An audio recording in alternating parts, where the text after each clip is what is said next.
Selamat datang kembali sahabat di akhir segmen acara Difabel Bisa Berkarya. Baik, jadi tadi ada pembicaraan bahwa memang waktu itu Nazia mengalami operasi kedua dan menjadi seorang dengan disabilitas. Nah, waktu itu yang ibu rasakan apa waktu itu? Operasi pertama berhasil, lalu tidak meninggalkan, tidak berbekas gitu. Karena masih bisa beraktivitas ya? Iya, masih bisa menari, segala sesuatu dilakukan oleh sendiri. Kemudian setelah operasi kedua ternyata mengalami kelumpuhan sebelah, itu sebelah kiri. Walaupun dokter sudah memberitahukan bahwa memang efeknya mungkin seperti itu. Gitu. Saya menyadari betul bahwa anak saya jadi beda gitu ya. Anak saya jadi beda, jadi seorang disabilitas. Saya sudah cemas gitu, bagaimana masa depannya, bagaimana pendidikannya gitu.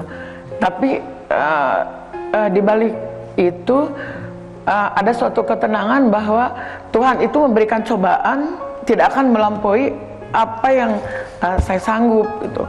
Kemudian di balik kesulitan itu pasti ada kemudahan. Di balik kesulitan akan ada, jadi sejalan dengan kesulitan akan ada kemudahan. Saya percaya itu. Gitu. Saya juga tidak malu kepada teman, kepada siswa yang saya ajar untuk meminta doa, karena kebetulan di sekolah itu ada kegiatan sholat duha setiap minggu itu 3 kali. Saya minta untuk mereka mendoakan. Gitu. Jadi saya titipkan air kepada guru agama, kemudian siswa diminta untuk mendoakan. Saya sadar betul bahwa anak saya akan menjadi seorang disabilitas, tapi bagaimana caranya supaya dia itu disabilitas tapi tidak memberatkan orang lain. Gitu. Seorang disabilitas tapi mampu berkarya untuk menjadi manusia yang berguna. Oleh karena itu saya yang pertama saya pikirkan pendidikannya. Bagaimana supaya setara dengan orang lain. Gitu. Tidak hanya setelah SMA kemudian berhenti, tapi saya juga ini bagaimana ya kalau kuliah umum ini tidak akan bisa. Oleh karena itu saya mencari alternatif lain. Saya masukkan ke universitas terbuka supaya kegiatannya tidak setiap hari. Gitu. Tidak ada yang sulit kalau kita menerimanya dengan ikhlas. Gitu. Jadi ya saya seorang ibu yang punya anak disabilitas, tapi saya menerima dengan lapang dada bahwa inilah yang terbaik. Ini yang terbaik dari Tuhan. Jadi Allah memberikan yang terbaik dan inilah yang terbaik. Ada hikmah di balik semuanya, ada hikmahnya. Itu tidak hanya hikmah itu ada di dalam kegembiraan, tapi hikmah itu ada juga di dalam kesedihan. Jadi kita menganggapnya ini sedih, tapi Allah memberikan ini yang terbaik. Nah, saya percaya itu. Jadi yang saya rasakan bahwa ibu itu sudah menemukan arti kebahagiaan yang sesungguhnya. Jadi ketika kita sakit, ketika kita sedang diuji, ketika kita mengeluh, ketika kita merasa bahagia, itu adalah proses bahagia yang sesungguhnya, Bu. Dan akhirnya terbukti sekarang Nazia sudah bekerja di BUMN. Ya, alhamdulillah. Dan termasuk membuat sebuah karya yang judulnya Cara Tuhan Memelukku. Ini bisa dibeli di mana nih, Nazia? Di Shopee, Tokopedia, di online bisa. Kalau offline-nya ada di Jalan Subang nomor 27. Di Jalan Subang nomor 27 ya, di Terapi Atera ya? Iya, Atera 27. Atera.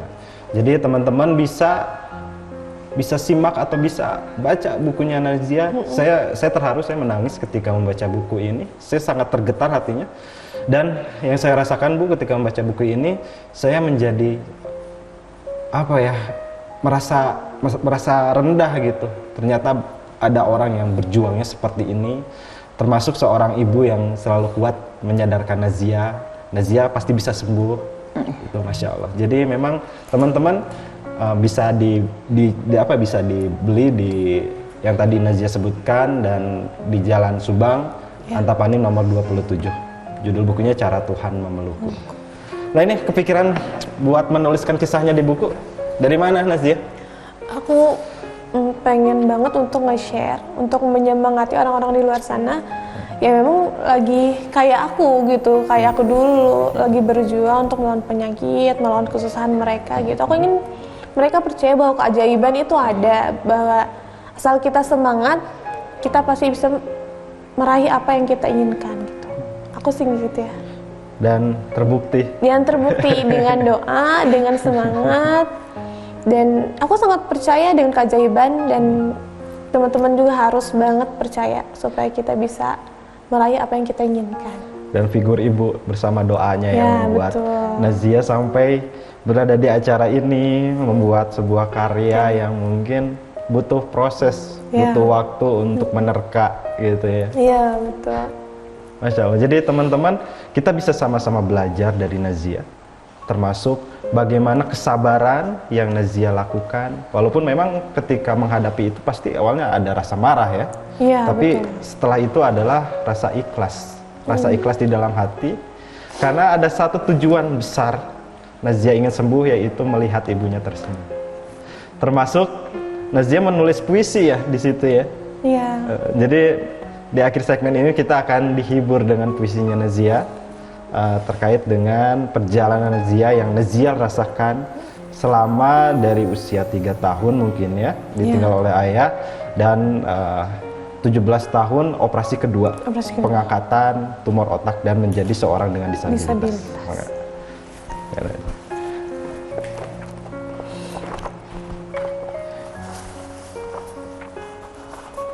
Ini karyanya Nazia yang ditulis di bukunya Cara Tuhan Memelukku.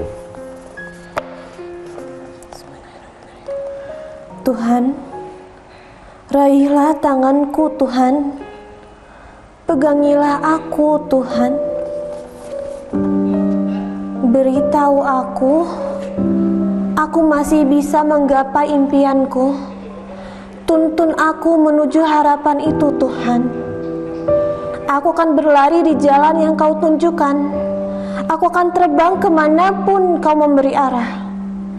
Aku akan berusaha menerima hidupku ini Tuhan. Namun, tolong Tuhan, kuatkan aku, bimbing aku, tunjukkan padaku hidup ini indah Tuhan.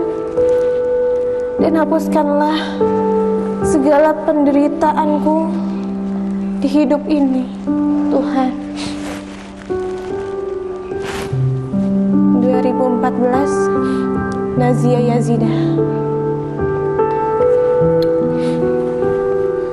Nazia, terima kasih banyak untuk karyanya yang begitu luar biasa, sangat menginspirasi. Ibu, terima kasih banyak untuk bentuk perjuangannya yang mungkin selama ini menurut saya itu adalah perjuangan yang sangat berat.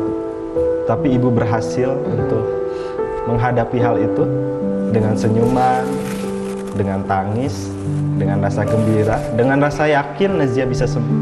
Itu adalah obat terbesar bagi Nazia untuk tetap melihat ibunya tersenyum. Alhamdulillah Nazia masih diberi kesempatan, kita semua masih diberi kesempatan untuk hidup, untuk bisa merasakan udara, merasakan rasa syukur yang diberikan Allah Subhanahu wa taala kepada kita semua. Itu sebuah nikmat yang sangat luar biasa. Terlepas dari kesulitan yang kita rasakan, termasuk tadi Nazia saya sangat tersentuh ketika mendengarkan Nazia membaca puisi. Jadi memang benar Bu, Ibu berhasil mendidik Nazia ketika dulu ternyata Nazia seniman banget. Puisinya sangat indah, menggetarkan hati. Apalagi alhamdulillah saya dibacakan oleh penulisnya langsung, Nazia Yazidah. Baik, terima kasih banyak Ibu Nazia. Dan maaf apabila ada salah kata maupun perbuatan ya. Maaf juga teman-teman di rumah apabila ada salah kata maupun perbuatan. Tetap saksikan acara Difabel Bisa Berkarya setiap hari Minggu di MKTV. Atur nuhun semuanya, saya Lugi Basuki bersama DT Peduli dan MKTV. Inilah hadiah acara Difabel Bisa Berkarya. Assalamualaikum warahmatullahi wabarakatuh.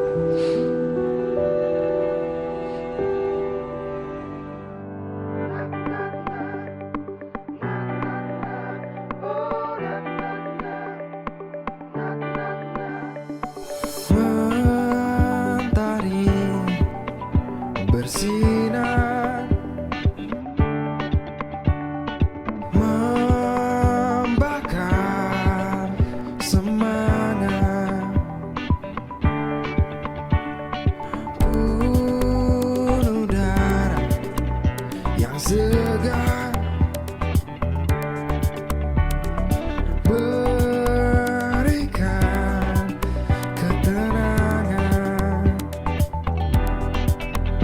ada makna.